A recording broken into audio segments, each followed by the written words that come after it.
तो मैं यही पूछ रहा था, जैसे अभी कुछ बच्चों ने ज्वाइन नहीं किया है, तो आपकी जो सपोर्ट क्लासेस लग रही है तो 5 से लेके आपकी 10 तक कंटिन्यूस क्लासेस चलती है, तो मुझे एक बार अपनी तरफ से फीडबैक दो कि आ, इससे आपका कहीं रेगुलर क्लास का जो कंटेंट चल रहा है, क्योंकि वो ज्यादा इंपॉर्टेंट एक्चुअली। जैसे जो भी आपकी रेगुलर क्लासेस लगती है वो पहला प्रायोरिटी वही होना चाहिए कि आप रेगुलर क्लासेस को अच्छे से अटेंड करो। तो उस सपोर्ट क्लास के कारण क्या इस पे इफेक्ट आ रहा है क्या? अपना अपना एक बार फीडबैक दो ताकि पता चले एक्चुअली बच्चों कि कहीं पे। मैं सपोर्ट क्लास नहीं ज्वाइन कर पाती हूँ। हाँ, अच्छा ठीक है, आप नहीं कर पाते।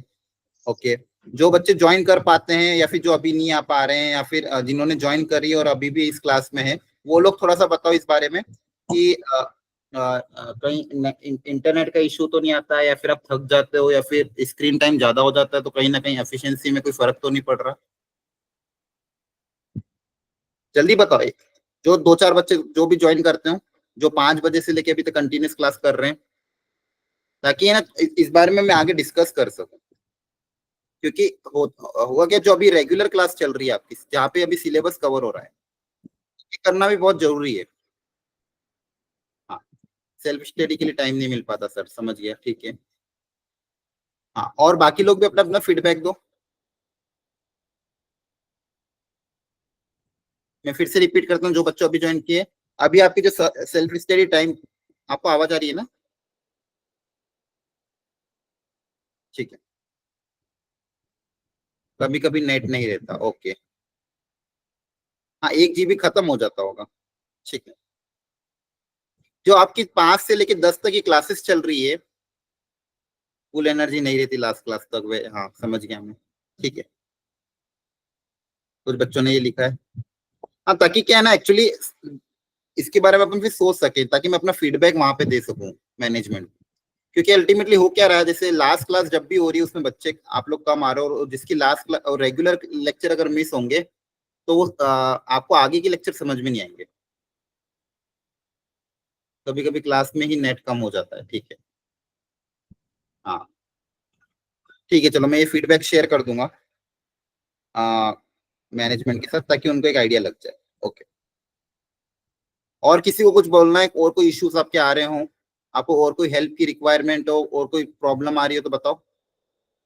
किसी पर्टिकुलर सब्जेक्ट में, मैथ्स में, या फिर कोई भी सब्जेक्ट में, या फिर इसके अलावा और कोई सपोर्ट की आपको जरूरत हो, आप डिस्कस करना चाहते हो तो बता सकते हो। मैथ्स में बता दो, नहीं तो कम से कम बाकी सब्जेक्ट का बताना तो बाकी का भी बता सकते हो, मैथ्स का भी बता सकते हो। मैथ्स में आपको कोई इशू आ रहा हो, कुछ हेल्प चाहिए हो तो बताओ, बोलो। सर कभी कभी क्वेश्चंस नहीं होते। हाँ, कभी कभी क्या होता है, हाँ बोले, आराम से बोलो, कोई देखो मेरे को कोई दिक्कत नहीं है। आप लोग फीडबैक दोगे तो मैं, अगर ऐसा कुछ होगा तो मैं उसको इम्प्रूव करने की कोशिश करूंगा, ठीक है। सर कभी कभी होता है क्वेश्चन, मतलब मैं अटक जाती हूँ, मतलब ना होते नहीं है कभी भी क्वेश्चंस, कभी भी समझ ही नहीं आता है कि आगे करूँ क्या मैं। तो ये क्लास के दौरान होता है या फिर क्लास के बाद, जब आप डीपीपी सॉल्व करते हो या फिर होमवर्क करते हो, प्रैक्टिस करते हो, तब होता है? सर कभी कभी ये क्लास में भी हो जाता है, मतलब कई क्वेश्चन ऐसे आ जाते हैं कि वो मुझसे सॉल्व होते ही नहीं है। हाँ ठीक है, हाँ जो डीडीपीज है उसमें भी हो जाता है, मतलब कई क्वेश्चन तो मुझसे बड़े आराम से सॉल्व हो जाएंगे, पर हाँ कई होते ही नहीं है। हाँ, देखो ऐसा तो होगा, ये नॉर्मल बात है, मतलब ये कोई भी बच्चा जब तैयारी करता है तो ये सबके साथ होगा। मतलब मेरे साथ भी हुआ था जब मैं तैयारी कर रहा था, क्लास में तो कोई इलस्ट्रेशन लिए जाते हैं, तो टीचर क्या ट्राई करता है कि कुछ अच्छी इलस्ट्रेशन ले, तो कुछ कुछ कुछ का लेवल अच्छा भी होता है, ताकि एक क्वेश्चन बाकी सारे कॉन्सेप्ट कवर कर पाए।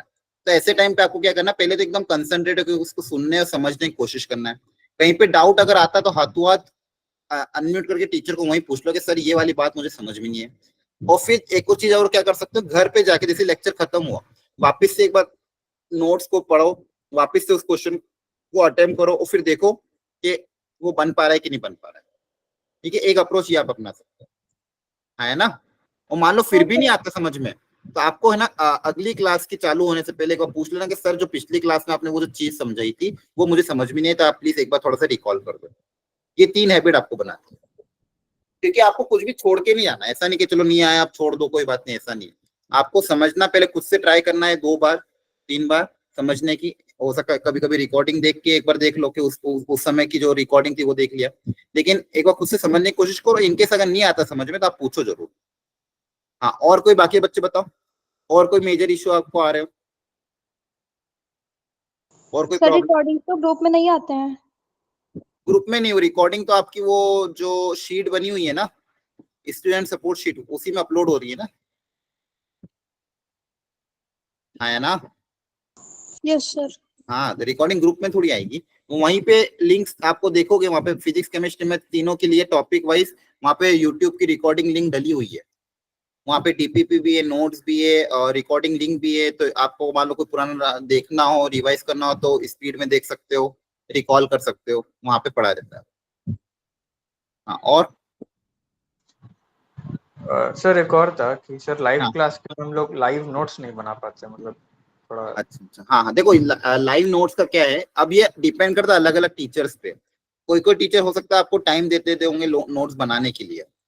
अब जैसे होता क्या है ना, जैसे अपने पास देखो बच्चों, एक तो प्रॉब्लम क्या है ना, समय कम है। जैसे आप लोग भी स्कूल जाते हो, अपने वीक में 4 क्लास लेक्चर लेक्चर लग पाते हैं, तो एकदम से आपको पूरा टाइम नोट्स बनाने के लिए देना पॉसिबल नहीं हो पाएगा। जैसे मैथ्स के केस में बता रहा हूँ, तो आप लोग क्या कर सकते हो, नोट्स पूरे हो सकता है ना बने, आप है ना बस कोशिश करो जितने बन पा रहे उतने बना लो। उसके बाद वैसे भी ग्रुप पे पीडीएफ आ जाती है, फिर जो भी छूट जाए उसको लेक्चर के बाद लिख लो। हो सकता है आधा घंटा लगे, 15-20 मिनट लगे, लेकिन लेक्चर नोट्स कंप्लीट। क्लास के दौरान पूरे नोट्स बनना तो पॉसिबल नहीं है। हाँ, लेकिन आपको ट्राई करना, जितने बन पा रहे उतने बनाने की कोशिश करो, भी जगह छोड़ दिया करो, जो छूट गया है उसके लिए जगह छोड़ दो। लेकिन मेजर आपका ध्यान क्लास के दौरान पहला प्रायोरिटी क्या होना चाहिए कि आप कॉन्सेप्ट को समझो और जो क्वेश्चन क्लास में दिया उसको अटेम्प्ट करो। नोट्स बनाने के चक्कर में मत रहना। नोट्स तो आप क्या क्लास के बाद भी शॉर्ट में लिख सकते हो, जो जो काम काम की चीजें जो आपको लग रहा है कि हाँ ये काम काम की चीज, उसको आपको शॉर्ट में आपने अपनी कॉपी में अपने हिसाब से लिख लिया, क्योंकि पीडीएफ तो आपके पास आ ही जाती है, लेकिन नोट्स बनाने जरूर है, हाँ, है ना? Yes sir. Okay sir. और सब लोगों को ध्यान रखना, तीनों सब्जेक्ट के अलग, ये तो आप करते ही होंगे, तीनों सब्जेक्ट के अलग अलग नोट्स, ऐसा नहीं कि एक ही कॉपी में सब कुछ करे जा रहे हो। तीनों सब्जेक्ट के प्रॉपर अलग अलग नोट्स बनाना, क्योंकि नोट्स का बहुत इंपॉर्टेंट है। खुद की हैंडराइटिंग में खुद के नोट्स बने होंगे, तो आपको जैसे 5 महीने, 3 महीने बाद, 4 महीने बाद जब भी रिवाइज करने की जरूरत पड़ेगी, जनवरी अटेम्प होगा तो सपोज आपको दिसंबर नवंबर में रिवीजन करना है, तो ये नोट्स ही आपके काम आएंगे। क्लियर है? और थोड़े टाइम बाद जैसे जैसे चैप्टर फिनिश होते, जैसे मान लो अपना इन फंक्शन और आईटीएफ अब लगभग कंप्लीट हो चुका है, आप लोग एक दो बार टेस्ट भी दे चुके हैं। अब ये स्टेज करेक्ट है, आप उनके शॉर्ट नोट बनाओ। हमेशा शॉर्ट नोट कब बनाने, जब वो चैप्टर पूरा कंप्लीट हो जाए, 2 बार आप टेस्ट दे दो, एक बार या 2 बार आप टेस्ट दे दो, आपको पूरा चैप्टर के बारे में पता चल गया है, आपने मॉड्यूल वगैरह भी सॉल्व कर लिए, उसके बाद अब आप उसके शॉर्ट नोट बना लो जब भी टाइम मिले। संडे के दिन पेपर के बाद बना लो। फिर धीरे धीरे धीरे जैसे ये मैट्रिक्स डिटर्मिनेंट कंप्लीट होगा, 1-2 वीक बाद इसके शॉर्ट नोट बना लेना। तीनों सब्जेक्ट में ऐसे चलते रहना है। शॉर्ट नोट एक अलग कॉपी बना सकते हो, पेज बना के स्टेपल कर सकते हो, जैसा सही लगे, फाइल बना लो। लेकिन शॉर्ट नोट मतलब एकदम शॉर्ट में जो काम की चीजें एकदम शॉर्ट में, फॉर्मूला कॉन्सेप्ट एक सिंगल पेज या 2 पेज पे पूरा चैप्टर आ जाना चाहिए।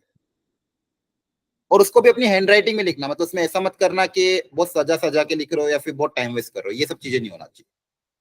हाँ, और कोई दिक्कत आपको आ रही हो? एनीवन एल्स कुछ पूछना हो?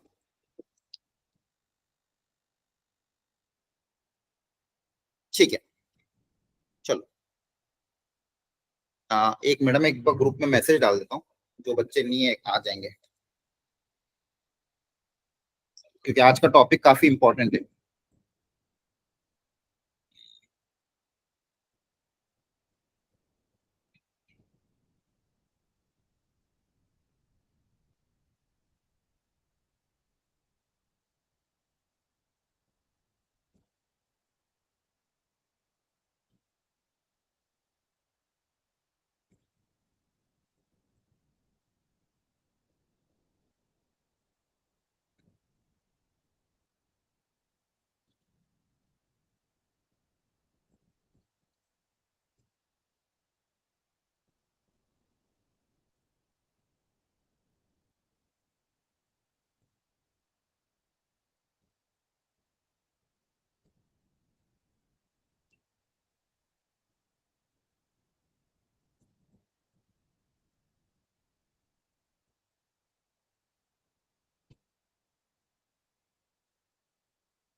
एक मिनट, बस मैं मैसेज डाल रहा हूँ ग्रुप में, फिर स्टार्ट करते हैं।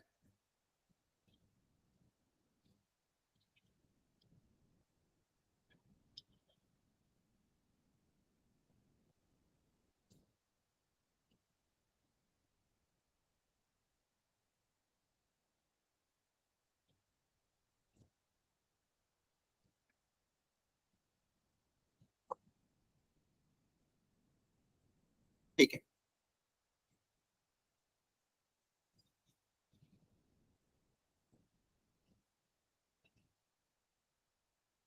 चलो तो अब अपने चैप्टर जो डिटरमिनेंट मैट्रिक्स हम पढ़ रहे थे उसको आगे बढ़ाते हैं। आज का जो टॉपिक हमको कवर करना है बहुत अच्छे से समझना, अच्छे से कवर करना, कहीं पे भी डाउट आए तो पूछ लेना।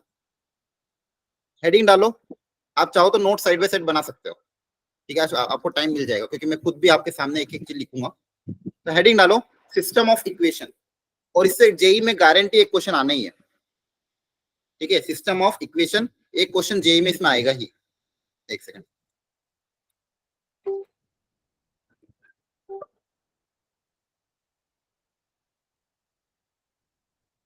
ये क्या हो गया, एक मिनट बच्चों, थोड़ा सा ये इशू आ रहा है लैपटॉप में।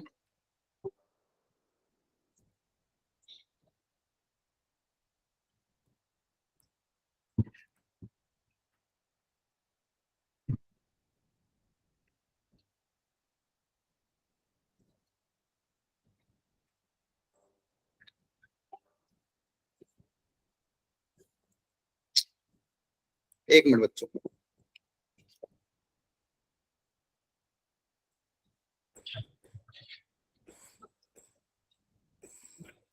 सॉरी।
हाँ बच्चों, आवाज आ रही है क्या? Yes sir. ठीक है, सॉरी थोड़ा सा डिले हो गया। तो हम बात कर रहे थे, आपको कुछ भी इश्यू आता है तो मुझे बता देना। अब स्टार्ट करते, थोड़ा सा बच्चों मेरा पेन टैब वर्क नहीं कर रहा है, पता नहीं क्या इशू आ रहा है, चल नहीं रहा है, तो बिना उसके मैं पढ़ाने की कोशिश कर रहा हूँ, है ना। हेडिंग डालो सिस्टम ऑफ इक्वेशन, हेडिंग डालो सब लोग बच्चों, सिस्टम ऑफ इक्वेशन काफी इंपॉर्टेंट टॉपिक है और एक क्वेश्चन गारंटी इस पे आना ही है, ठीक है, एक क्वेश्चन इस पे गारंटी आना है, तो इस चीज को अच्छे से पढ़ना। क्लियर है? Yes sir. ठीक है, अब सिस्टम ऑफ इक्वेशन का मतलब क्या है पहले वो समझते हैं। देखो आपने क्लास 9-10 में पढ़ा था लीनियर इक्वेशन इन टू वेरिएबल, है ना, पढ़ा था। Yes sir. उसमें थोड़ा सा बताते रहना मुझे, जैसे मान लो क्या कहते हैं 3x, दो इक्वेशन दो वेरिएबल होते हैं, आया ना, याद आ रहा है? Yes sir. Yes sir. ठीक है, दो इक्वेशन दो वेरिएबल में तीन तरह के सॉल्यूशन आते थे। जैसे मान लो दो इक्वेशन बना दे 2x 3x minus y equal to 4, एक इक्वेशन ये बना दिया, और मान लो एक इक्वेशन मैंने बना दिया x plus y equal to 2, है ना। Yes sir. अभी दो इक्वेशन मैंने बना दिए, अब इसके तीन तरह के सॉल्यूशन आते थे बच्चों, आपको याद है कि किस टाइप के सॉल्यूशन होते थे इसके? लीनियर इक्वेशन इन टू वेरिएबल एक स्ट्रेट लाइन को रिप्रेजेंट करती है। अब यहाँ पे दो स्ट्रेट लाइन है, कितनी स्ट्रेट लाइन है? दो, है ना, ठीक है। अब इसके तीन तरह के सॉल्यूशन आते थे, अगर आपको याद हो, यूनिक सॉल्यूशन, इनफाइनाइट सॉल्यूशन, और क्या होता था, नो सॉल्यूशन, याद आ रहा है? Yes sir. हाँ, ठीक है, सब लोग हाँ या ना जवाब देते रहना। तो लीनियर इक्वेशन इन टू वेरिएबल जो हमने क्लास 9-10 में पढ़ा था, वहां पे अपने तीन तरह के सॉल्यूशन देखे थे, unique solution, no solution, infinite solution, कोई दिक्कत नहीं। अब हमको ये समझना है कि देखो इसी तरह से अच्छा वो unique solution, no solution, infinite solution कैसे आता है? अब देखो ये लाइन को रिप्रेजेंट करता है। अगर दो लाइन आपस में इंटरसेक्ट करेगी तो एक पॉइंट पे इंटरसेक्ट करेगी, तो एक पॉइंट वो आपका क्या आ जाएगा? यूनिक सॉल्यूशन है ना। वो पॉइंट होगा जो दोनों को सेटिस्फाई करेगा। अगर दोनों लाइंस पैरेलल हो गई तो मेरे को क्या मिलेगा? नो सॉल्यूशन की कंडीशन। अगर दोनों लाइन कोइंसाइडिंग हो गई, एक के ऊपर एक लाइन अगर करेगी तो क्या हो जाएगा? इनफाइनाइट सॉल्यूशन की कंडीशन है ना। Yes, sir. क्या ये चीजें समझ में आ रही है? ठीक है, देखो तो ये आपका कॉन्सेप्ट है, इसको आपको समझना है अच्छे से। तीन तरह के मेरे सॉल्यूशन होते हैं, है ना। Yes, sir. Unique solution, no solution और इनफाइनाइट सॉल्यूशन। अब ये हमने पहले पढ़ा था, इसी कॉन्सेप्ट को वापस से रिपीट किया गया। अगर मान लो मेरे पास क्या हो जाए कि तीन इक्वेशन तीन वेरिएबल आ जाए। जैसे मान लो मेरे पास इक्वेशन इस टाइप की हो, जैसे यहाँ पे दी हुई, देखो ध्यान से, ये सिस्टम ऑफ इक्वेशन। यहाँ पे देखो ध्यान से, तीन इक्वेशन तीन वेरिएबल गिवन है ना। Yes, sir. इक्वेशन कितनी है? तीन, और वेरिएबल भी कितने? तीन। एक्स वाई जेड तीन वेरिएबल है और तीन इक्वेशन है। अब इन तीनों को सॉल्व करके मुझे सॉल्यूशन निकालना है। इसका क्या निकालना है? सॉल्यूशन। सॉल्यूशन निकालना है मतलब बच्चों एक्स वाई जेड की, ध्यान सुनते जाना। सॉल्यूशन निकालना है मतलब एक्स वाई जेड की वैल्यू पता करनी जो इन तीनों को सेटिस्फाई करे, जो इन तीनों को करे सेटिस्फाई करे। अब अगेन यहाँ पे भी सेम चीज होगा, यहाँ पे तीन तरह के सॉल्यूशन आएंगे। एक आएगा आपका वही, बताओ क्या आएगा? एक सॉल्यूशन कौन सा होता है? Unique solution. Unique solution, very good. एक होता है आपका यूनिक सॉल्यूशन, एक होता है आपका क्या? नो सॉल्यूशन, और एक होता है आपका इनफाइनाइटली मेनी सॉल्यूशन। अच्छा ठीक है, तो यहाँ पे तो मैं विजुअलाइज कर पा रहा था कि भाई स्ट्रेट लाइन है तो यूनिक कब मिलेगा, नो कब मिलेगा, इनफाइनाइट कब मिलेगा। यहाँ पे एक्स्ट्रा पढ़ा रहा हूँ, यहाँ पे मतलब ऐसा सिलेबस में नहीं है, लेकिन हमें पता होना चाहिए कि ये जो इक्वेशन है, linear equation in three variable, ये ज्योमेट्रिकली क्या रिप्रेजेंट करती है। जैसे यहाँ पे टू वेरिएबल था तो टू डायमेंशन ज्योमेट्री में अगर मैं इसको प्लॉट करता हूँ तो मुझे एक लाइन मिलती है। क्या मिलती है? लाइन, है ना। वैसे ये थ्री डायमेंशन ज्योमेट्री में, अब यहाँ पे मेरे पास एक्स वाई जेड तीन एक्सिस आ जाएगी, है ना। बोलो। Yes. अब मेरे पास तीन एक्सिस आ जाएगी तो तीन वेरिएबल है, तो अगर इसको मैं प्लॉट करूंगा तो प्लॉट करने में मुझे किस टाइप का कर्व मिलेगा या किस तरह का शेप मिलेगा? कोई बता सकता है?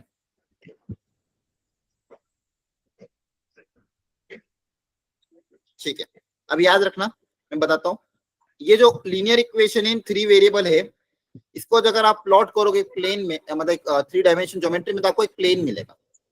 क्या मिलेगा बच्चों? प्लेन। प्लेन समझते हो ना क्या होता है? जैसे आपकी कॉपी का जो पेज है उसको एक प्लेन बोल सकते हो, है ना। Yes, sir.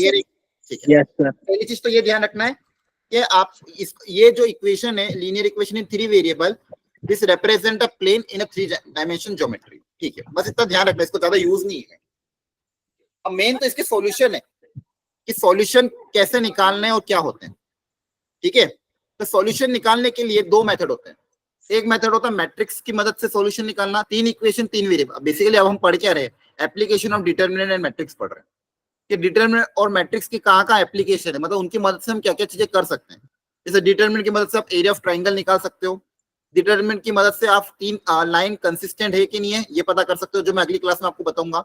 और डिटरमिनेंट और मैट्रिक्स की मदद से एक एप्लीकेशन और क्या है कि तीन इक्वेशन तीन वेरिएबल को सॉल्व करने का तरीका भी निकाल सकते हो। दो इक्वेशन दो वेरिएबल को सॉल्व करने का तरीका मेरे को आता था, लेकिन अगर मेरे पास तीन इक्वेशन तीन वेरिएबल आ जाए, उसका सॉल्यूशन पूछे, तो वो वहां के लिए मैं डिटरमिनेंट और मैट्रिक्स की मदद ले सकता हूँ। क्या बात समझ में आ रही है? तो वही एप्लीकेशन हम पढ़ रहे हैं। तो तीन इक्वेशन तीन वेरिएबल को सॉल्व करने के दो तरीके हैं, सुनना ध्यान से। तीन इक्वेशन तीन वेरिएबल को सॉल्व करने के दो तरीके हैं, एक में होता है मैट्रिक्स वाला मेथड, एक होता है डिटरमिनेंट वाला मेथड। मैट्रिक्स वाला मेथड क्या होता है? थोड़ा सा लेंदी होता है, उसमें कैलकुलेशन एरर के चांसेस बहुत होते हैं, इसलिए जनरली हम उसको जेई के पॉइंट ऑफ व्यू से नहीं पढ़ते हैं। क्लियर है? हम जेई पॉइंट ऑफ व्यू से जो भी ऑब्जेक्टिव क्वेश्चन जेई में आएंगे उसके लिए हम डिटरमिनेंट वाला मेथड अप्लाई करेंगे, जिसका नाम होता है क्रैमर्स रूल। क्या होता है? नाम सुना है कभी आपने? Cramer's rule. ठीक है, तो हम सिस्टम ऑफ लीनियर इक्वेशन को सॉल्व करने के लिए जो तरीका अपनाएंगे वो कौन सा रूल अप्लाई करेंगे? क्रैमर्स रूल अप्लाई करेंगे। आ रही बात समझ में? Yes, sir. ठीक है, Yes, sir. क्रैमर्स रूल होता क्या है और उससे कैसे एक्स वाई जेड के सॉल्यूशन निकलेंगे वो देखो ध्यान से। अब आपको क्वेश्चन में क्या होगा? तीन इक्वेशन दे देंगे। क्वेश्चन में क्या होगा? तीन इक्वेशन दे देंगे, जैसे यहाँ पे दी है। तीन इक्वेशन और वेरिएबल भी कितने, 3 है। अब आपको सॉल्यूशन निकालना है। क्या निकालना है? सॉल्यूशन। तो ध्यान सुनना, सबसे पहले आप निकालोगे डेल्टा। सबसे पहले आप क्या निकालोगे? डेल्टा। ये डेल्टा होता क्या है, यही इंपॉर्टेंट है सबसे ज्यादा। देखो ध्यान से, यहाँ पे डेल्टा क्या है इसके हिसाब से, ये डेल्टा क्या है, जो भी एक्स वाई जेड है उनके जो भी कोफिशिएंट आ रहे हैं, जैसे एक्स के कोफिशिएंट क्या है, a1 a2 a3, तो वो यहाँ पे लिख दिए। वाई के कोफिशिएंट ध्यान से देखो क्या है, b1 b2 b3, उनको यहाँ लिख दिया। जेड के कोफिशिएंट क्या है, c1 c2 c3, उनको यहाँ लिख दिया, है ना? देख पा रहे हो? Yes, sir. ये कोफिशिएंट देखो, तीनों एक्स के कोफिशिएंट, ये एक्स के कोफिशिएंट को यहाँ लिख दोगे, डिटर्मिनेंट ऑफ एक्स के कोफिशिएंट, फिर वाई के कोफिशिएंट, फिर जेड के कोफिशिएंट। इनका जो डिटर्मिनेंट होगा उसी को आप क्या बोलते हो? डेल्टा। क्या बोलते हो बच्चों? Delta. डेल्टा। तो तीन इक्वेशन जब भी आपके पास आएगी, उसमें जो भी एक्स वाई जेड के कोफिशिएंट होंगे, वहां से आप क्या निकाल लेना? डेल्टा। उसका डिटरमिनेंट की वैल्यू होगी डेल्टा। अब अगला निकालना है आपको डेल्टा 1, इसकी जगह पे ना डेल्टा एक्स ऐसे याद रखना, डेल्टा एक्स। आपको 4 तरह के डिटरमिनेंट निकालना है, delta, delta x, delta y और डेल्टा जेड। आपको 4 तरह के डिटरमिनेंट की वैल्यू आपको पता करनी है। क्लियर है? है ना? अब देखो डेल्टा एक्स निकालने का तरीका समझना। डेल्टा एक्स निकालते टाइम क्या ध्यान रखना है कि डेल्टा में जो रो 1 है बस वो चेंज हो जाएगी।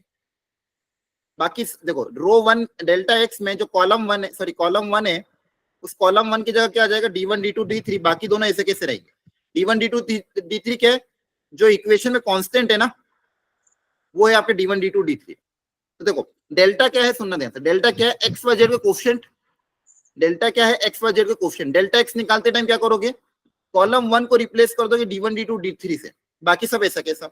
डेल्टा वाई निकालते टाइम जो y के कोफिशिएंट थे, डेल्टा y में y के कोफिशिएंट कॉलम 2 को रिप्लेस कर दोगे d1 d2 d3 से, बाकी सब ऐसा कैसा रहेगा। ये same a1 a2 a3 c1 c2 c3, बस कॉलम 2 रिप्लेस हो जाएगा। डेल्टा z निकालने के लिए कॉलम 3 में दैट इज x के जो z के जो कोफिशिएंट थे उसकी जगह आ जाएगा d1 d2 d3, बाकी दोनों ऐसा कैसा। ये समझ में आ रहा है क्या हो रहा है? Yes, sir. है ना? Yes sir.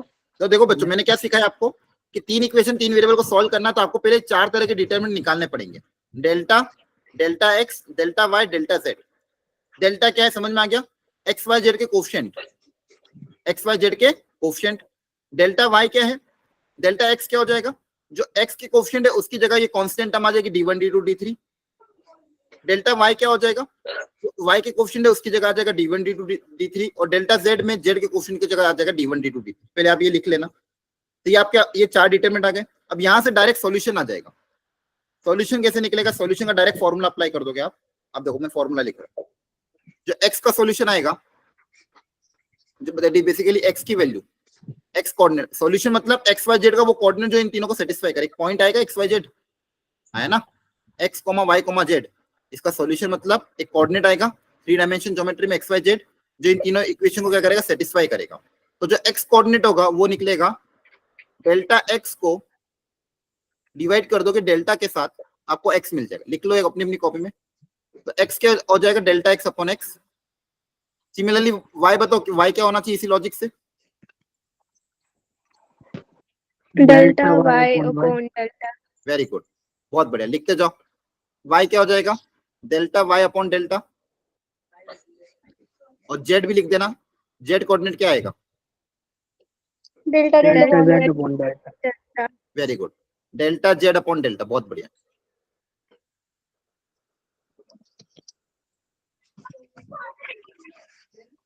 तो ये हो गया x, ये हो गया y, ये हो गया z।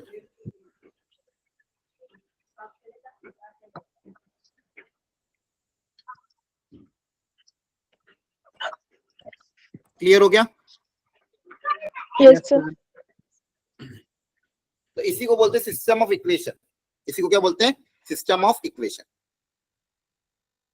इसको निकालने के लिए क्रैमर्स रूल अप्लाई किया अपन ने। तो x निकालने का formula delta x upon delta, y निकालने का formula delta y upon delta, z निकालने के लिए formula delta z upon delta. अब देखो जेई में कभी भी आपसे x y z नहीं पूछेगा। जेई में क्या बोलेगा कि अगर इस इक्वेशन के अगर यूनिक सॉल्यूशन है तो क्या कंडीशन होगी, अगर इन तीनों इक्वेशन के नो सॉल्यूशन है तो क्या कंडीशन होगी, और इनफाइनेटली मेनी सॉल्यूशन है तो क्या कंडीशन है, वो आपको कंडीशन पूछेगा। तो देखो जो सॉल्यूशन है वो डिपेंड करेंगे वैल्यू ऑफ डेल्टा पे और डेल्टा एक्स, डेल्टा वाई और डेल्टा जेड पे।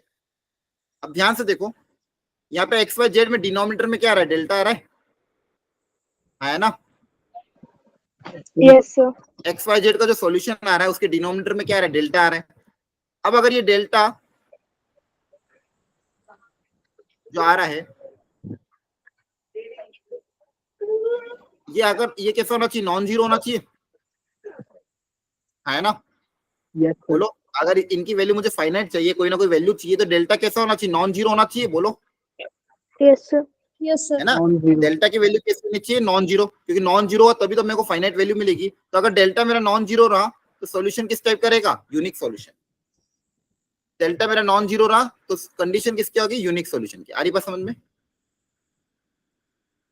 Yes, sir. क्लियर है।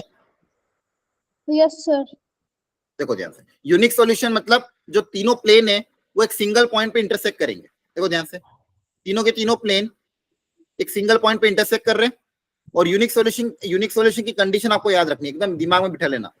कोई भी पूछेगा यूनिक सॉल्यूशन, तो यूनिक सॉल्यूशन की कंडीशन डायरेक्टली आप क्या बोलोगे, delta not equal to zero. Zero. अभी भी क्वेश्चन आएगा, बस क्वेश्चन में यही होगा, आपको पूरा बस सॉल्व करना नहीं है, आपको सिर्फ क्या करना है, कंडीशन अप्लाई करना है। और कंडीशन याद होगी, सारे क्वेश्चन सॉल्व हो जाएंगे। आपको कभी भी वो एक्स वाई जेड सॉल्व करके नहीं निकलवाएगा, आज तक नहीं पूछेगा भी एक्स वाई जेड की वैल्यू निकालो, उससे मतलब नहीं है। आपको कंडीशन डेवलप करनी है, तो कंडीशन याद रखना।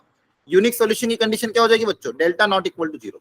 Delta is not equal to बस ये याद रखना है। यूनिक सॉल्यूशन मतलब तीनों प्लेन एक सिंगल पॉइंट पे इंटरसेक्ट कर रहे हो, और उसके लिए कंडीशन क्या हो जाएगी, delta not equal to zero. क्या है, बस समझ में आ रही है। और यूनिक सॉल्यूशन को हम क्या बोलते हैं, कंसिस्टेंट भी बोलते हैं। ये तो 9 10 में भी हमने देखा था, जहां पे सॉल्यूशन मिल रहा है ऐसी इक्वेशन को हम क्या बोलते हैं, कंसिस्टेंट इक्वेशन, है ना। क्लियर हुआ। Yes, sir. ठीक है, अब नो सॉल्यूशन कब मिलेगा। हाँ, कोई डाउट है पूछो, किसी को कोई डाउट है तो प्लीज। हाँ, अब नो सॉल्यूशन कब मिलेगा वो समझते हैं। अगर मान लो मेरा डेल्टा अगर मान लो जीरो हो जाए, डेल्टा क्या हो जाए, डिनोमिनेटर है जीरो, मतलब अगर मान लो डिनोमिनेटर जीरो हो जाए और जो न्यूमरेटर है, न्यूमरेटर मान लो क्या हो, कोई भी एक न्यूमरेटर, जरूरी नहीं सारे के सारे, कोई भी एनी, कम से कम at least any one of the numerator मान लो नॉन जीरो है। न्यूमरेटर में मान लो नॉन जीरो क्वांटिटी, डिनोमिनेटर मान लो जीरो क्वांटिटी है, तो जो सॉल्यूशन मिलेगा किस टाइप का सॉल्यूशन मिलेगा, नो सॉल्यूशन। किस टाइप का सॉल्यूशन मिलेगा बच्चों, No solution. तो नो सॉल्यूशन की कंडीशन। अब देखो ये लॉजिकली भी समझ में आ रहा है, नॉन जीरो क्वांटिटी अपन जीरो क्वांटिटी को, उससे कोई सॉल्यूशन मिलेगा क्या, True, sir. बोलो। No, sir. नहीं, तो ये ध्यान रखना, नो सॉल्यूशन की कंडीशन क्या हो जाएगी, delta equal to zero, delta x not equal to zero. क्या याद रख लोगे, Yes, sir. Yes, Yes. sir. Delta equal to zero, delta x not equal to zero, है ना। Yes, sir.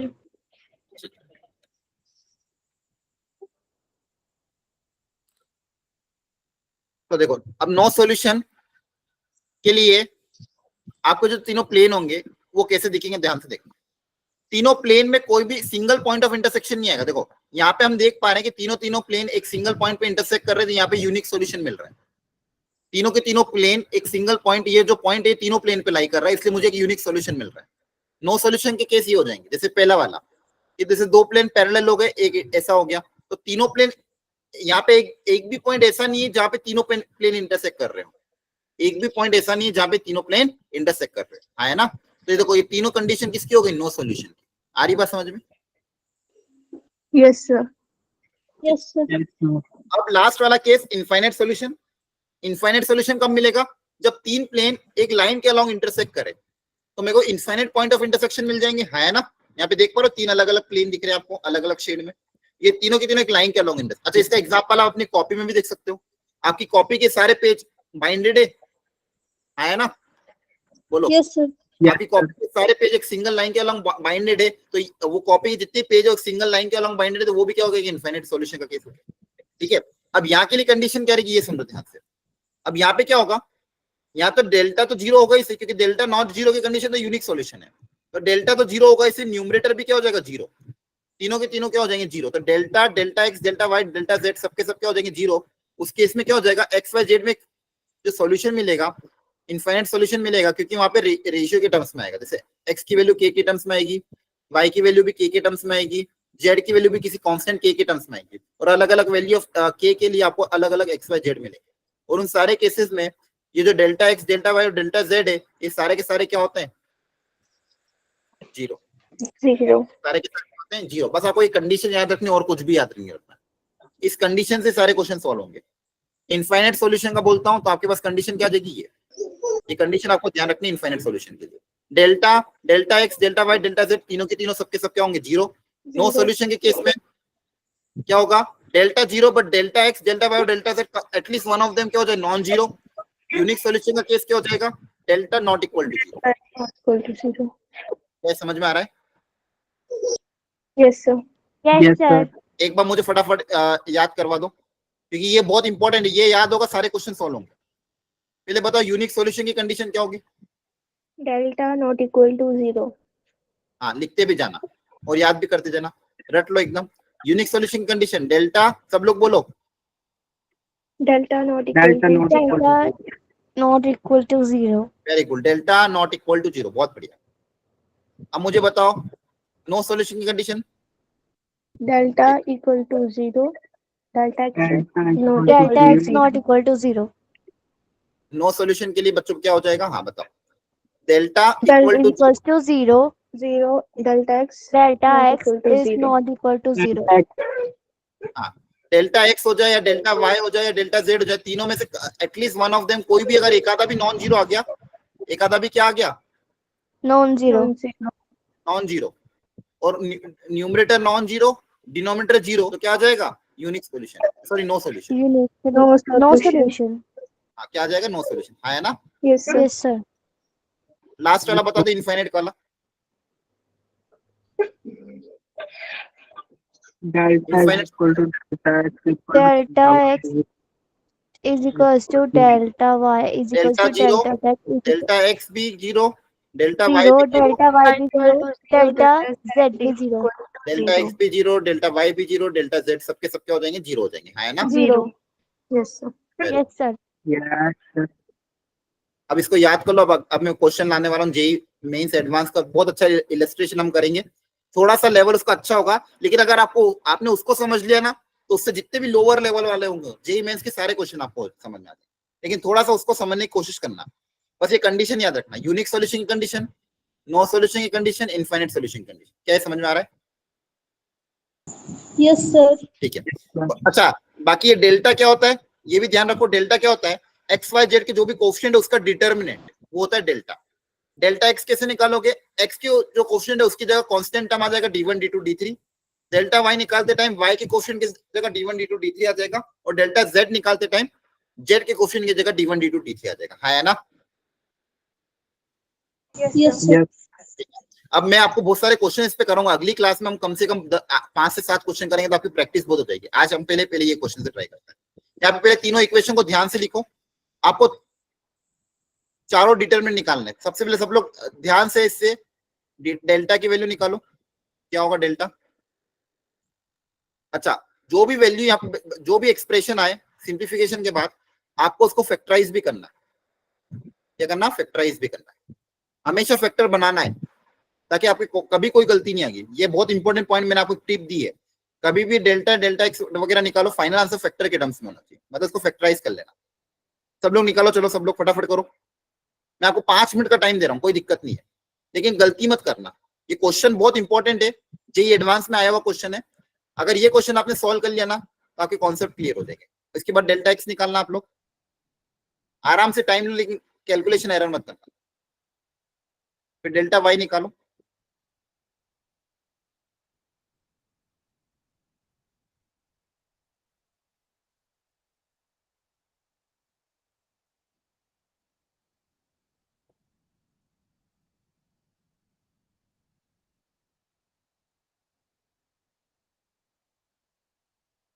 फैक्टर के फॉर्मूले में बताना क्या फैक्टर आ रहा है, ठीक है। अगर फैक्टर बन पा रहे हो, बन जाएंगे फैक्टर वैसे।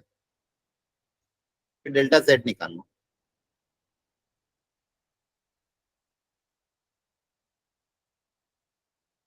अच्छा, किसी को डाउट हो मतलब वैल्यू पुटअप करने में, मुझे पूछ लेना, मैं सिखा दूंगा।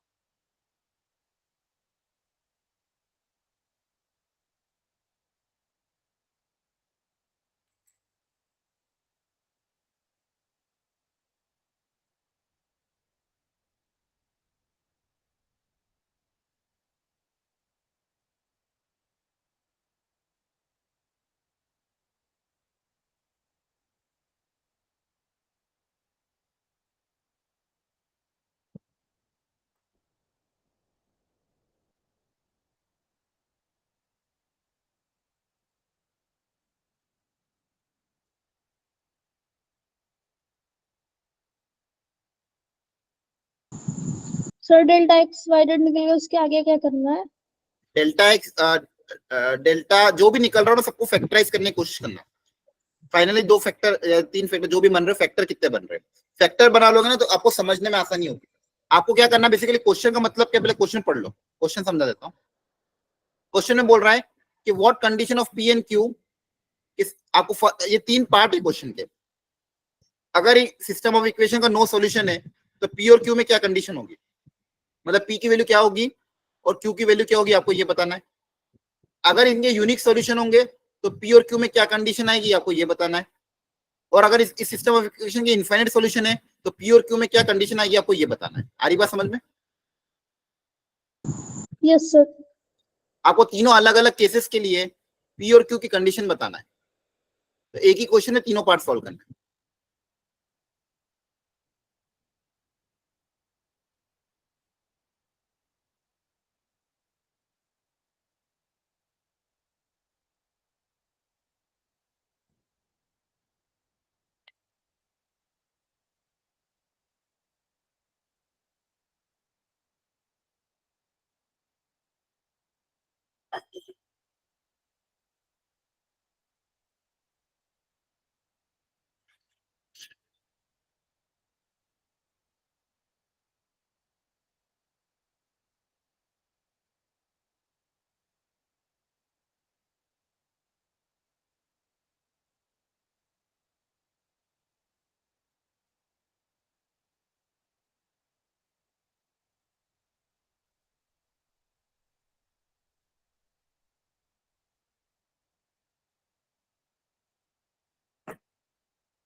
डिटरमिनेंट की वैल्यू तो पुटअप कर पा रहे हो ना?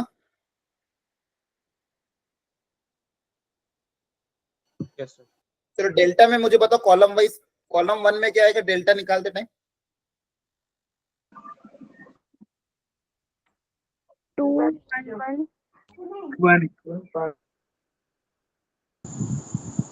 वेरी गुड, एक बार क्रॉस चेक कर लेना बाकी लोग भी। P P 2 1 2 1, thank you. 6 column 3 6 Q 3। Very good. Determinant को ओपन करो बच्चों। ओपन करने के बाद देखो कुछ 2 फैक्टर बन पा रहे हैं कॉमन ओमन लेने के बाद। Yes sir. और ओपन हो, देखो कितना है,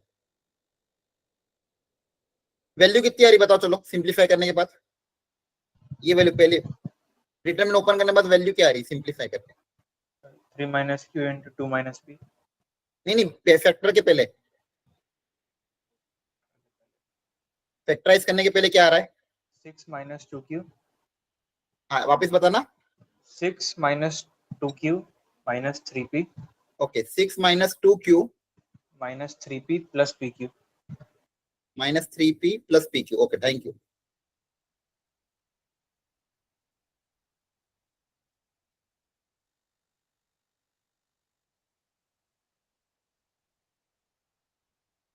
अब इसका फैक्टर बनाना है। देखो फैक्टर बनाने के लिए कहीं से कुछ कॉमन दिख रहा है? यहाँ से देखो 2 कॉमन ले सकते हो, यहाँ से 3p कॉमन ले सकते हो, हाँ है ना? Yes sir. बोलो, यहाँ से 2 कॉमन लोगे तो क्या बचेगा? 3 माइनस क्यू, हाँ है ना बच्चों? और यहाँ से क्या कॉमन लोगे? माइनस का p अगर कॉमन ले लिया तो क्या बचेगा? 3 माइनस क्यू, 3 minus Q. दिख रहा है? तो पूरे में से दो फैक्टर क्या बनेंगे? एक तो फैक्टर क्या बनेगा 3 माइनस क्यू, और दूसरा फैक्टर क्या बनेगा? 2 minus Q. 2 minus P. 3 minus Q 2 minus P. क्या ये बात समझ में आ रही है?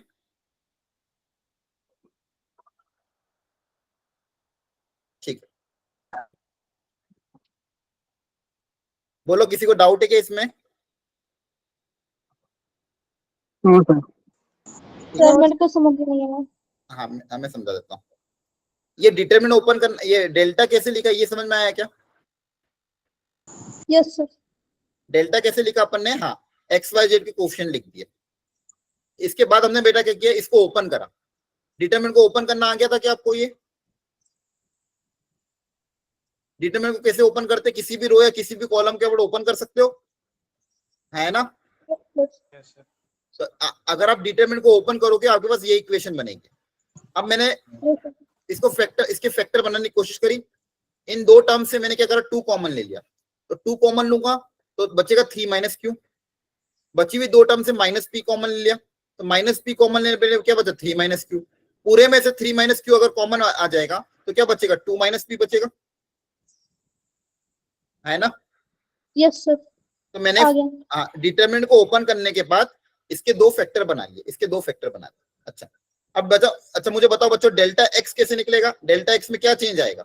कांस्टेंट टर्म कौन कौन सी यहाँ पे देखो ध्यान से, 8 5 4 5 और 4, है ना? Yes sir. तो कांस्टेंट टर्म की जगह क्या आ जाएगा? 8 आ जाएगा, 5 आ जाएगा, और यहाँ पे क्या आ जाएगा? 4 आ जाएगा। 4। ठीक है, और बची हुई चीजें क्या रहेगी? देखो ध्यान से, बची हुई चीजें ऐसी कैसी रहेगी, उसमें कोई चेंज नहीं आएगा। P 2 1 6 Q 3। एक बार इसको ओपन करो, क्या इसके फैक्टर बन पा रहे हैं क्या, एक बताना। या फिर जो भी एक्सप्रेशन आ रहा है, एक्सप्रेशन बताओ ओपन करने के बाद। डेल्टा एक्स कितना आ रहा है? 30 minus 8q 30 minus 8q minus 15p 30 minus 8q minus 15p। बाकी लोग भी डिटरमिनेंट ओपन करना जरूर। ओपन आप किसी भी रो या किसी भी कॉलम का ओपन कर सकते हो। डिटरमिनेंट ओपन करना आता है ना? plus 4q plus plus 4pq plus 4pq। ठीक है, एक बार सब बाकी लोग भी क्रॉस चेक कर लेना, क्या सबका यही आ रहा है? Sorry.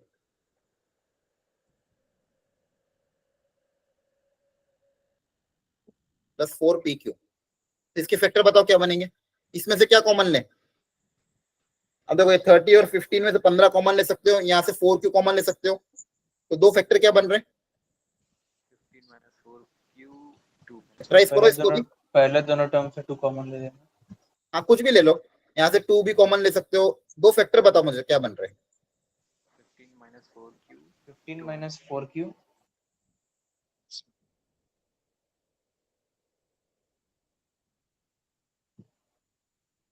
into 2 नहीं ऐसा तो नहीं बन रहा, कुछ और बन रहा होगा, वापस क्रॉस चेक करना।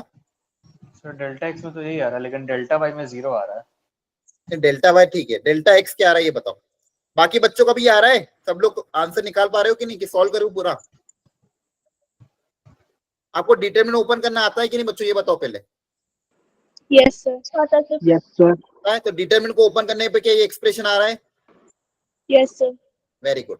अब इसको फैक्टराइज करना, तो फैक्टराइज करने के लिए क्या क्या तरीके, जैसे अगर मान लो यहाँ से आप 2 कॉमन लोगे तो क्या बचेगा? 15 माइनस 4q, और यहाँ पे p कॉमन लोगे तो क्या बचेगा? 15 माइनस 4q। हाँ सही है,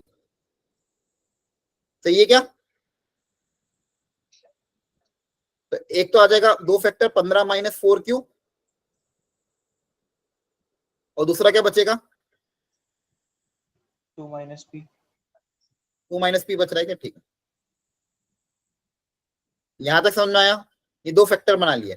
यहाँ से 15 माइनस 4q 15 कॉमन लोगे 2 कॉमन लोगे तो 15 में, और यहाँ से p कॉमन लोगे तो 2 माइनस p बचेगा, हाँ है ना। अब डेल्टा वाई, डेल्टा वाई निकालने के लिए कॉलम 2 को रिप्लेस कर देंगे 854 से, है ना। ये बहुत एक ही क्वेश्चन सारे कॉन्सेप्ट को कवर कर लेगा, इसलिए मैं इसमें टाइम दे रहा हूँ। एक ही क्वेश्चन हमारे सारे कॉन्सेप्ट कवर कर लेगा। अब मैं आपको सिखाऊंगा इसके बाद क्या होगा इसके बाद, और बाकी सब चीजें ऐसी कैसी रहेगी। 6 ऐसा कैसा, 2 ऐसा कैसा, और 3 ऐसा कैसा। इसको सॉल्व किया बच्चों आपने, क्या इसका आंसर 0 आ रहा है? 0 है ना। इसको डिटरमिनेंट को ओपन करना, इसका आंसर 0 आ रहा होगा, क्रॉस चेक कर लो एक बार। सही है सर। और डेल्टा जेड में क्या होगा, कॉलम थर्ड रिप्लेस हो जाएगा, बाकी ऐसा कैसा। तो 2, डेल्टा वाई 0 आ रहा है। हाँ डेल्टा वाई 0 आ रहा है, वेरी गुड। p 2 1, कॉलम 3 की जगह वापस कांस्टेंट टर्म आ जाएंगे। कांस्टेंट टर्म क्या है, 854। फिर डेल्टा जेड, डेल्टा जेड की वैल्यू बताओ कितनी आ रही है।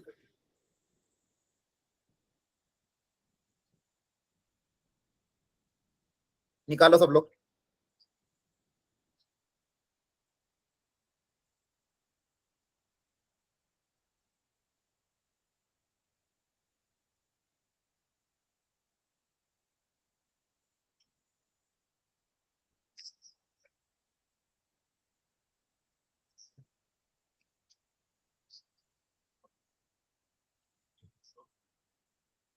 डेल्टा जेड की वैल्यू कितनी आ रही, निकालो। सर डेल्टा के बराबर। नहीं, डेल्टा जेड ये कितना आ रहा है वैल्यू, एक्सप्रेशन, इसको ओपन करो। फैक्टराइज करने के बाद ही बता रहे हैं, डेल्टा के बराबर यार। इसके बराबर आ रहा है पूरा। Yes sir. क्यू तो है नहीं इसके अंदर, क्यू कहां से आ रहा है, क्यू का तो टर्म ही नहीं है ना। अच्छा नहीं सर, गलती हो गई। अरे ओपन करो, डिटरमिनेंट सिंपल ओपन करना है, इतना टाइम कैसे लग रहा है। वैल्यू तो सही रखी है ना, 211 p21 854। यहाँ पे क्यू का तो टर्म ही नहीं, सिर्फ पी के टर्म्स में आएगा। कितना आ रहा है पी के टर्म्स में,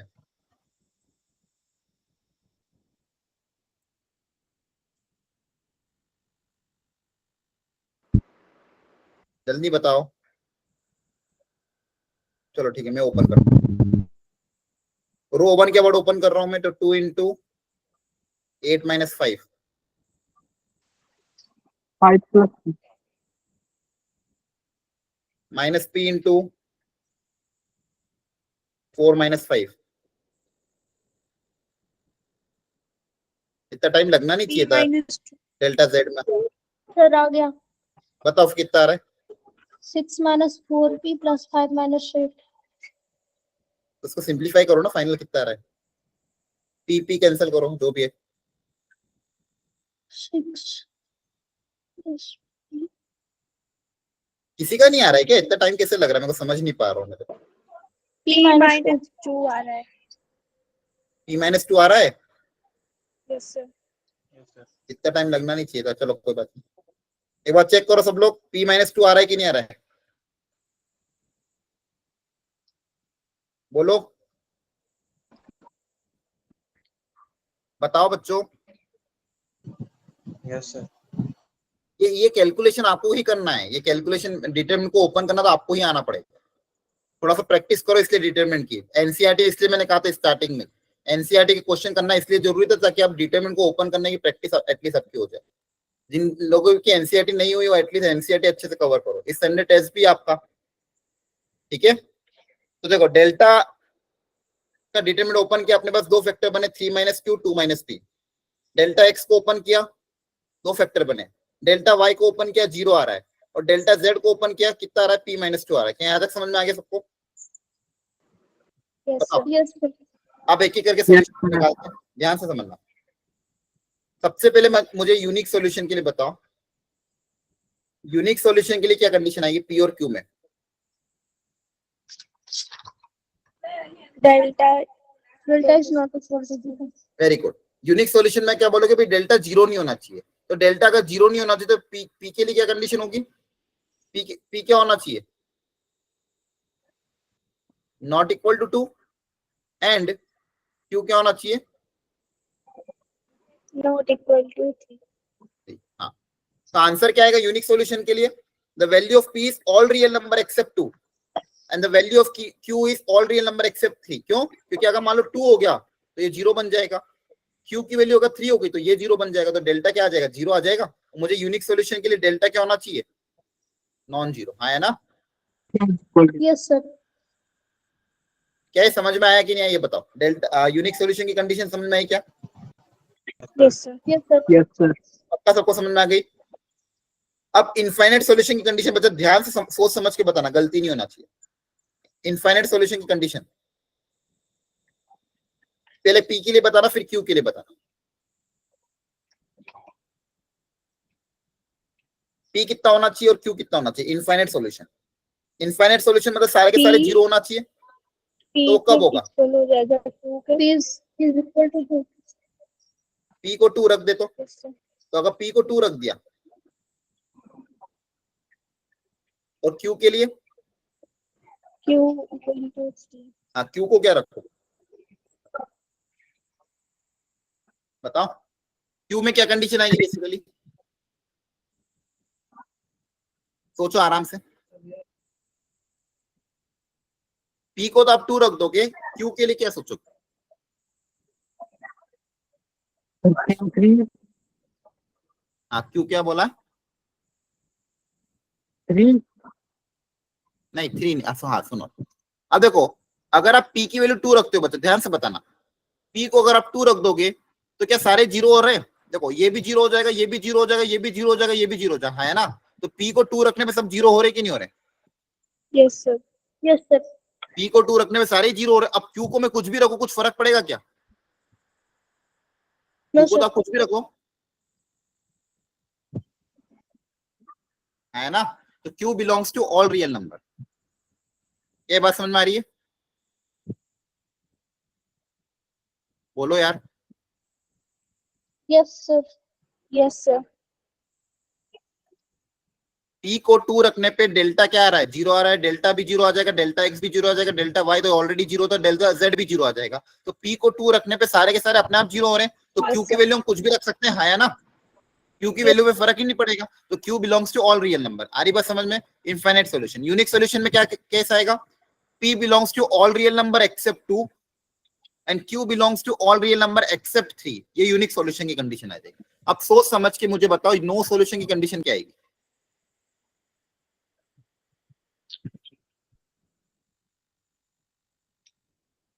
पी और क्यू में नो सॉल्यूशन की कंडीशन क्या आएगी? अब देखो, नो सॉल्यूशन के लिए मैंने क्या बताया था कि डेल्टा तो जीरो हो जाना चाहिए और delta x delta y zero नहीं होना चाहिए। तो अगर मैं पी के बारे में बता, अगर पी को मैंने 2 रख दिया तो सब जीरो हो जाएंगे, है ना? Yes sir. तो हमको क्या करना पड़ेगा? पी को 2 नहीं रख सकते। क्यों? पी को अगर मैंने 2 रखा तो delta x delta z zero हो जाएगा, है ना? तो पी क्या होगा? Not equal to 2। ये समझ में आया?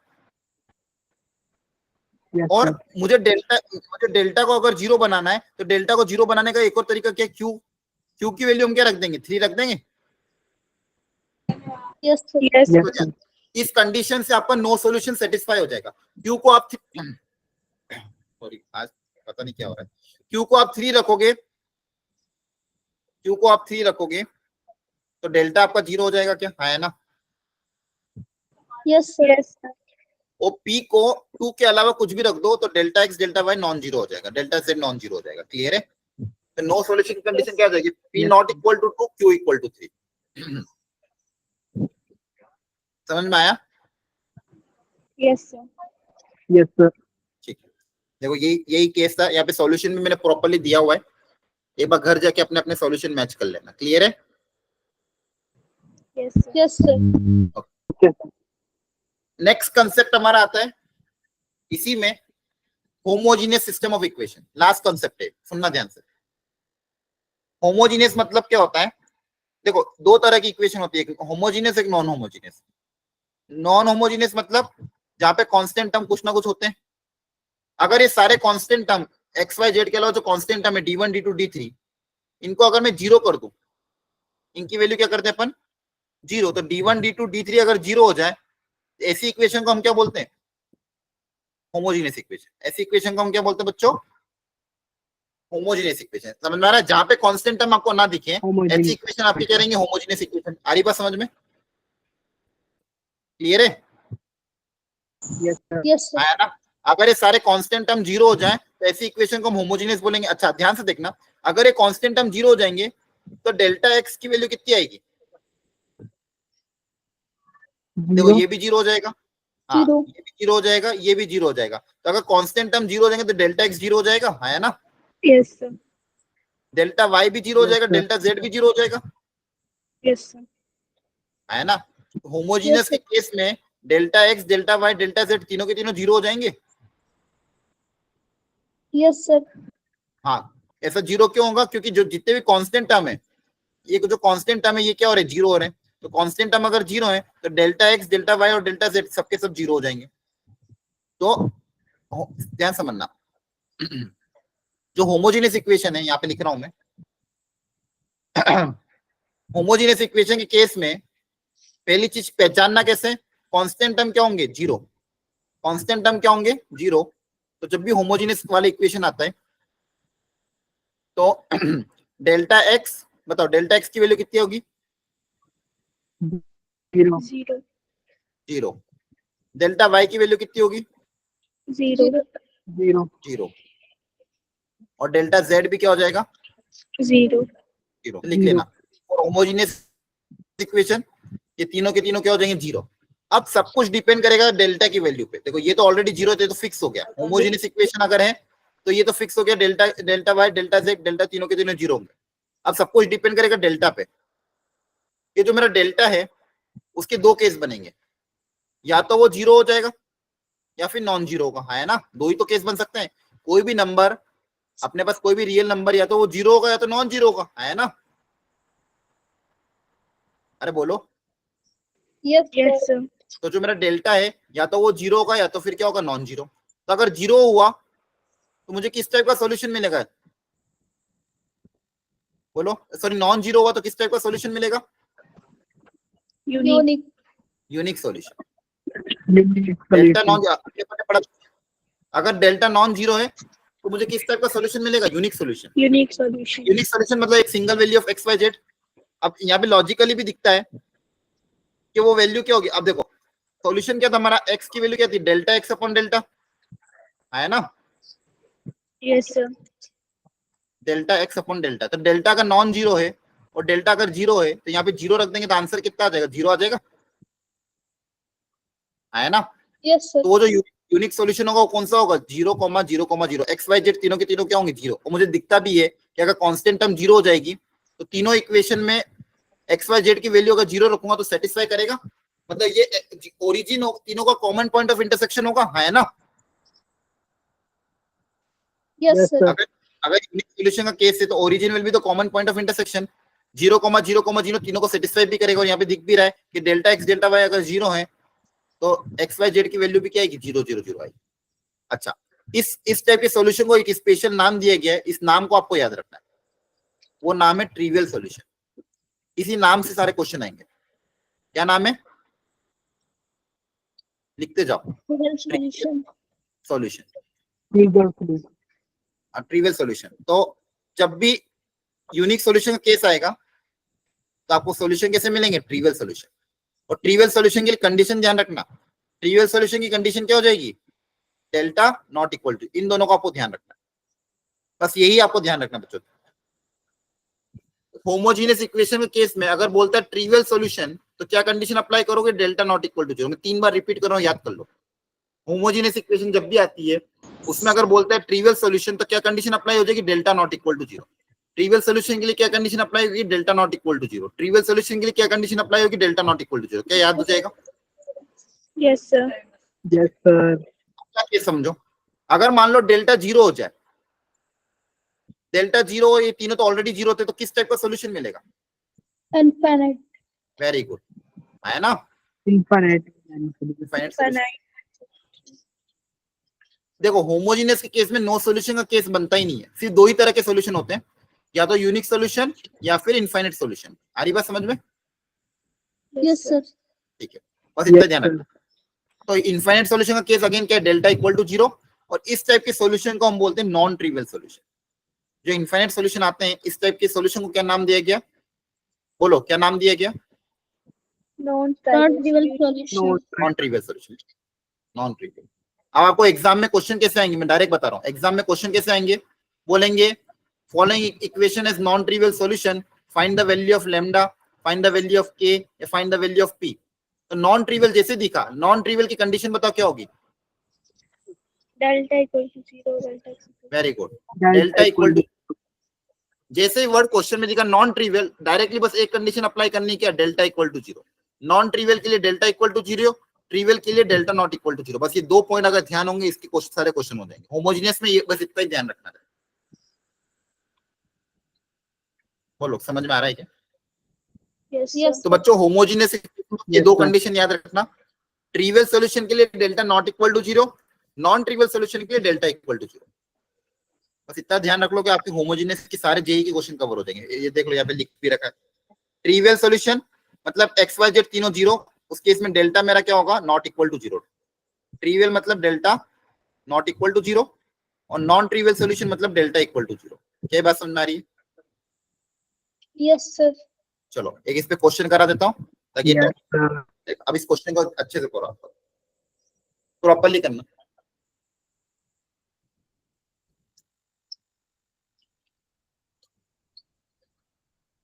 डेल्टा निकाल लो, फिर कंडीशन अप्लाई कर देना।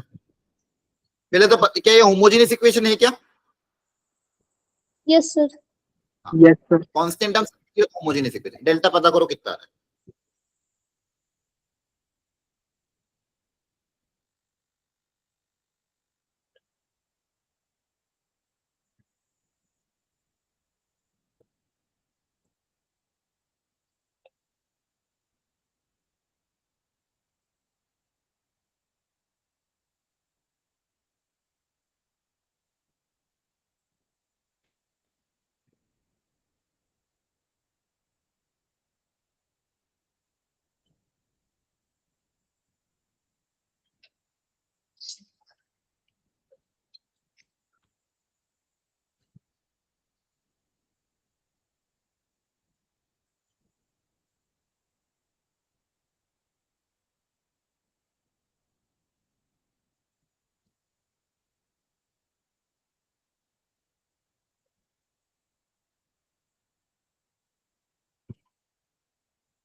ठीक है, देखो ध्यान से करते जाओ। एक बार डेल्टा देख लेना, 2a 1 2, फिर y का कोफिशिएंट माइनस का 2 a, और इधर तो कुछ भी नहीं मतलब 0, z का कोफिशिएंट 3 2 a। एक बार क्रॉस चेक करना मैंने सही लिखा है क्या, बोलो हेलो। Yes sir. तो ये वैल्यू फाइनली कितनी आ रही है, एक बार कोई बता सकता है, वो किसी ने निकाला हो? इसको डिटरमिनेंट को ओपन करने के बाद क्या इक्वेशन बन रही है, बताओ। आप डिटरमिनेंट ओपन करने में क्यों गलतियां कर रहे हो? प्रैक्टिस करो बच्चों, ये तो करना पड़ेगा प्रैक्टिस आपको। इस डिटरमिनेंट को ओपन करके बताओ क्या वैल्यू आ रही है।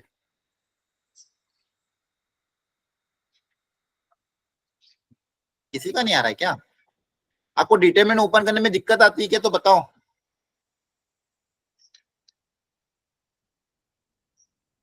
अरे बताओ ना, क्या डिटरमिनेंट ओपन करने में प्रॉब्लम आती है? No sir.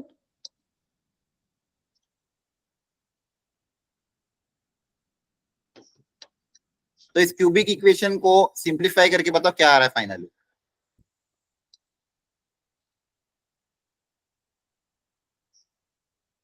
क्या ये आ रहा है 2a³ - 4a - 8?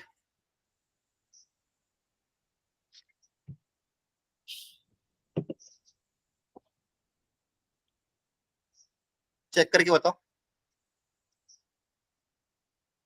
इस डेल्टा को ओपन करने पे ये आ रहा है क्या, ये कुछ और आ रहा है? Yes sir. बाकी लोग चुप क्यों बैठे हो सब? नॉन ट्रिवियल की कंडीशन क्या आएगी? x is equal to 0। Non trivial की कंडीशन डेल्टा डेल्टा क्या होगा? हाँ, delta delta equal to to 0। इस वैल्यू को 0 से इक्वेट कर देंगे, है ना? Yes sir. अब इसमें से एक 2 तो कॉमन होकर 0 में चला जाएगा, तो क्या बचेगा? a³ माइनस का 2a माइनस का 4 इक्वल टू 0, है ना? Yes sir. अब मुझे ये बताओ, आपने बचपन में 9, 10 वगैरह में क्यूबिक इक्वेशन को सॉल्व करने का क्या तरीका था? क्यूबिक को फैक्टर कैसे बनाते थे, मतलब इसके रूट्स कैसे निकालते थे? क्या करते थे सबसे पहले, कैसे निकालते थे? पहला रूट निकालने का तरीका क्या होता था, याद करो। 9, 10 में कभी ध्यान हो, क्यूबिक इक्वेशन जब आती थी तो पहला रूट निकालने के लिए क्या करते थे? जैसे मान लो ये क्यूबिक इक्वेशन, इसके 3 रूट पता करने, तो पहला रूट कैसे निकलेगा? बोलो, पता होगा आपको, डरो मत, गलत होगा तो चलेगा लेकिन कुछ तो बोलो। क्यूबिक इक्वेशन को सॉल्व करने का क्या तरीका होता था? पहला रूट पता करने के लिए क्या तरीका होगा? ठीक है चलो मैं ही बता, ये पता होना चाहिए। ये इतना टाइम कैसे लगा रहे हो, मेरे को समझ नहीं आ रहा है। क्यूबिक इक्वेशन को सॉल्व करने का क्या तरीका होता है? पहले तो पहला रूट अपन हिट एंड ट्रायल मेथड से लगाते हैं, पहले वैल्यू रख रख के देखते हो, है ना? याद आ रहा है कुछ? ठीक है चलो छोड़ो, जवाब ही मत दे रहे हो, मैं फिर पढ़ा देता हूँ पूरा। सबसे पहले क्या करोगे? Hit and trial. जिसको क्यूबिक इक्वेशन सॉल्व करना नहीं आती वो भी आज घर जाके थोड़ी प्रैक्टिस करो। हिट एंड ट्रायल मतलब वैल्यू रख रख के देखो कि ए की कौन सी वैल्यू सेटिस्फाई कर रही है। तो आप यहाँ पे देखोगे a इक्वल टू 2 इसको सेटिस्फाई कर रहा है, ए की वैल्यू 2 रखने पे ये पूरा की पूरा 0 आ रहा है, मतलब इसका एक फैक्टर तो क्या होगा? a - 2 होगा। इसका एक फैक्टर क्या होगा? a - 2, एक फैक्टर। हाँ, अब बचे हुए फैक्टर निकालने के लिए दो तरीके आपको। a - 2 को अगर a इक्वल टू 2 इसका रूट है, a इक्वल टू इस इक्वेशन का रूट है, तो इसका एक फैक्टर क्या होगा? a - 2। क्लियर है? a इक्वल टू 2 इसका अगर एक रूट है तो इसका एक फैक्टर होगा a - 2। बचे हुए फैक्टर को निकालने के लिए a - 2 को इसको लॉन्ग डिवीजन से डिवाइड कर देना। a - 2 को इस क्यूबिक इक्वेशन से लॉन्ग डिवीजन मेथड से क्या कर देना? डिवाइड कर देना। a³ माइनस का 2a माइनस का 4, लॉन्ग डिवीजन से डिवाइड करोगे तो जो क्वोशिएंट होगा वो एक क्वाड्रेटिक इक्वेशन बनेगी, उससे बचे हुए 2 रूट आएंगे। इसको लॉन्ग डिवीजन मेथड से आप जब डिवाइड कर दोगे तो जो क्वोशिएंट आएगा वो आएगा। अब इसको डिवाइड करके देखना, या फिर इसमें से आप फैक्टर कॉमन लोगे तो जो क्वोशिएंट बचेगा वो इस तरह से बनेगा। देखो a³ के लिए a² चाहिए और माइनस का 2a, तो यहाँ पे 2a करूंगा अगर, तो 2a करेंगे अगर, तो 2a करने से क्या होगा? 2a² - 2a² कैंसिल हो जाएगा। ठीक है, प्लस का 2, क्रॉस चेक कर लेना, ये 2 फैक्टर बनेंगे इक्वल टू 0। क्लियर है? इसको लॉन्ग डिवीजन से डिवाइड करोगे तो यहाँ पे जो क्वाड्रेटिक आएगी वो आपको यहाँ लिख देनी है। तो ये 2 फैक्टर बने, तो यहाँ पे एक रूट तो क्लियरली a इक्वल टू 2 आ रहा है। अब वो जो बची हुई क्वाड्रेटिक है उसका डिस्क्रिमिनेंट अगर आप निकालोगे d, डिस्क्रिमिनेंट अगर इसका निकाला आपने d, डिस्क्रिमिनेंट मतलब b² - 4ac, ये तो पता होगा, पता है? Yes sir. इसका डिस्क्रिमिनेंट b² - 4ac निकालोगे तो नेगेटिव आएगा। डिस्क्रिमिनेंट नेगेटिव इसका मतलब क्या है? रूट्स कैसे होंगे? नॉन इसके रियल बचे हुए 2 रूट क्या होंगे, नॉन रियल होंगे। तो यहाँ से कोई वैल्यू ऑफ ए आएगी क्या, कोई रियल वैल्यू ऑफ ए आएगी क्या? No sir. नहीं आएगी। मतलब आपके पास एक ही सिंगल सॉल्यूशन क्या आएगा यहाँ से, और ये 0 कब होगा, जब ए को आप क्या रखोगे, 2। तो आपका इस क्वेश्चन का आंसर क्या है, ए इक्वल टू 2। तो देखो क्वेश्चन टफ नहीं था, पूरे क्वेश्चन में क्या बोला था, नॉन ट्रिवियल। देख लो पूरा सॉल्व किया हुआ है। नॉन ट्रिवियल के लिए अभी मैंने बताया था, बस यही याद रखना, non trivial delta equal to 0, delta equal to 0 किया, 2 फैक्टर बना लिए, 2 फैक्टर बनाने के बाद एक सिंगल रूट क्या आया, ए इक्वल टू 2। क्या समझ में आया? Yes sir. ठीक है, ठीक है। तो बच्चों आज की क्लास में अपन ने 2 चीजें देखी, सिस्टम ऑफ इक्वेशन में नॉन होमोजेनियस और होमोजेनियस। नॉन होमोजेनियस में 3 तरह के सॉल्यूशन, यूनिक, इनफाइनाइट और नो। यूनिक की condition delta not equal to 0, infinite की condition delta, delta x, delta y, delta z सबके सब 0। नो सॉल्यूशन की condition delta equal to 0, any one of the delta x, delta y, delta z non 0। इसके बाद homogeneous पढ़ा। Homogeneous में 2 तरह के सॉल्यूशन होते हैं, एक ट्रिवियल और एक नॉन ट्रिवियल। ट्रिवियल के लिए बताओ क्या कंडीशन आती है? Pi is not equal to 0। Trivial delta not equal to 0, non trivial के लिए delta equal to 0। Delta equal to 0। Very good. क्या आज का लेक्चर आपको समझ में आया? यस थोड़ी सी प्रैक्टिस और कर लेना Yes, घर sir. पे, और मॉड्यूल प्लीज मॉड्यूल सॉल्व करना स्टार्ट कर दो। नेक्स्ट क्लास में मॉड्यूल डिस्कशन होगा, इस चैप्टर की नेक्स्ट क्लास में अपन मॉड्यूल डिस्कशन करेंगे। क्लियर है? Yes, thank sir. You Yes, everyone, sir. Bye bye.